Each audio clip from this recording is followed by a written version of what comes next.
अस्सलाम वालेकुम नाज़रीन। हज़रत दाऊद अलैहिस्सलाम की कौम बंदर क्यों बनी? उन्होंने अल्लाह ताला के कौन से हुक्म की नाफरमानी की थी? क्या दुनिया में मौजूद तमाम बंदर उसी कौम की नस्ल से हैं? ये हमारी आज की वीडियो का मौजू होगा। मगर वीडियो में आगे बढ़ने से पहले अगर आप हमारे चैनल पर नए आए हैं तो प्लीज़ हमारे चैनल को लाइक और सब्सक्राइब ज़रूर करें। हज़रत दाऊद अलैहिस्सलाम की कौम बंदर क्यों बनी? नाज़रीन, हज़रत दाऊद अलैहिस्सलाम अल्लाह के बरगज़ीदा नबी और रसूल थे और अल्लाह रब्बुल इज़्ज़त ने आपको बादशाहत भी अता की थी। अंबिया इकराम अलैहिस्सलाम ने हज़रत आदम अलैहिस्सलाम के बाद हज़रत दाऊद अलैहिस्सलाम ही वो पैगंबर हैं जिन्हें कुरान करीम ने खलीफा के लक़ब से नवाजा। कुरान करीम की सूरह बनी इसराइल में इरशाद है, और हमने बाज़ पैगंबरों को बाज़ पर फजीलत बख्शी और दाऊद को ज़बूर अता की। नाज़रीन, हज़रत दाऊद अलैहिस्सलाम की कौम के 70,000 आदमी उक़बा के पास मंदिर के किनारे एला नामी गांव में रहते थे और ये लोग बड़ी फरागी और खुशी की ज़िंदगी बसर करते थे। अल्लाह रब्बुल इज़्ज़त ने इन्हें बेशुमार नेमतों से नवाज रखा था और ये लोग खुदा की इबादत से गाफिल हो गए। नाज़रीन, अल्लाह रब्बुल इज़्ज़त ने इन लोगों का इस तरह इम्तिहान लिया कि हफ्ते के दिन का अदब इन पर लाजिम करार कर दिया और इस दिन मछली का शिकार इन लोगों पर हराम फरमा दिया और हफ्ते के बाकी दिनों में शिकार हलाल था। इस तरह इन लोगों को आजमाइश में मुब्तला फरमा दिया कि हफ्ते के दिन बेशुमार मछलियां आती थीं और बाकी दिनों में कम मछलियां आती थीं। तो शैतान ने इनको ये बहाना बता दिया कि समुंदर से कुछ नालियां निकालकर खुश्की में हाउस बना लो और जब हफ्ते के दिन इन नालियों के जरिए मछलियां हाउस में आ जाएं तो उनका मुंह बंद कर दो। तो शिकार ना करो बल्कि दूसरे दिन इन मछलियों को पकड़ लो। नाजरीन, उन लोगों को ये शैतानी बहाना पसंद आ गया और उन लोगों ने ये नहीं सोचा कि जब मछलियां नालियां हाउस में कैद हो जाएंगी तो यही उनका शिकार बन जाएंगी। तो हफ्ते ही के दिन शिकार करना पाया गया जो उन लोगों के लिए हराम था। इस मौका पर उन यहूदियों के 3 गिरोह हो गए।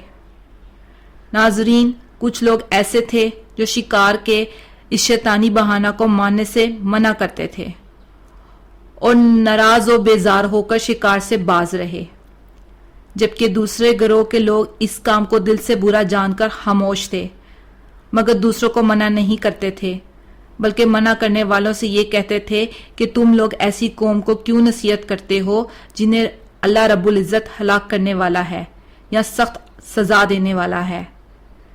जबकि तीसरा गिरोह वो सरकश और नाफरमान लोग थे जिन्होंने हुक्म खुदावंदी की अलानिया मुखालफत की और शैतान की बहानाबाजी को मानकर हफ्ते के दिन को शिकार कर लिया और उन मछलियों को खा लिया और बेचा भी। नाजरीन, जब नाफरमानों ने मना करने के बावजूद शिकार कर लिया तो मना करने वाली जमात ने कहा कि अब हम इन नाफरमानों से कोई मेल मिलाप ना रखेंगे। चनाचा उन लोगों ने गांव को तकसीम करके दरमियान में से एक दीवार बना ली और आमदरफ्त का एक अलग दरवाजा भी बना लिया। हज़रत दाऊद अलैहिस्सलाम ने गज़बनाक होकर शिकार करने वालों पर लानत फरमा दी तो उसका असर ये हुआ कि एक दिन हताकारों में से कोई भी बाहर नहीं निकला तो उन्हें देखने के लिए लोग दीवार पर चढ़ गए। तो क्या देखते हैं कि सब उनके साथ बंदरों की सूरत में मसख हो गए। अब लोग इन मुजरिमों का दरवाज़ा खोलकर अंदर दाखिल हुए तो वो बंदर अपने रिश्तेदारों को पहचानते थे। वो उनके पास आकर उनके कपड़ों को सूंघते थे और ज़दों के तार रोते थे, मगर लोग इन बंदर बन जाने वालों को नहीं पहचानते थे। इन बंदर बन जाने वालों की तादाद तारीख में 12,000 लिखी हुई है। ये सब 3 दिन तक जिंदा रहे और इस दरमियान कुछ भी खा पी ना सके। यूं ही भूखे प्यासे सब के सब हलाक हो गए। शिकार से मना करने वाला गिरोह हलाकत से सलामत रहा और सही कौल ये है कि दिल से बुरा जानकर खामोश रहने वालों को भी अल्लाह रब्बुल इज़्ज़त ने हलाकत से बचा लिया।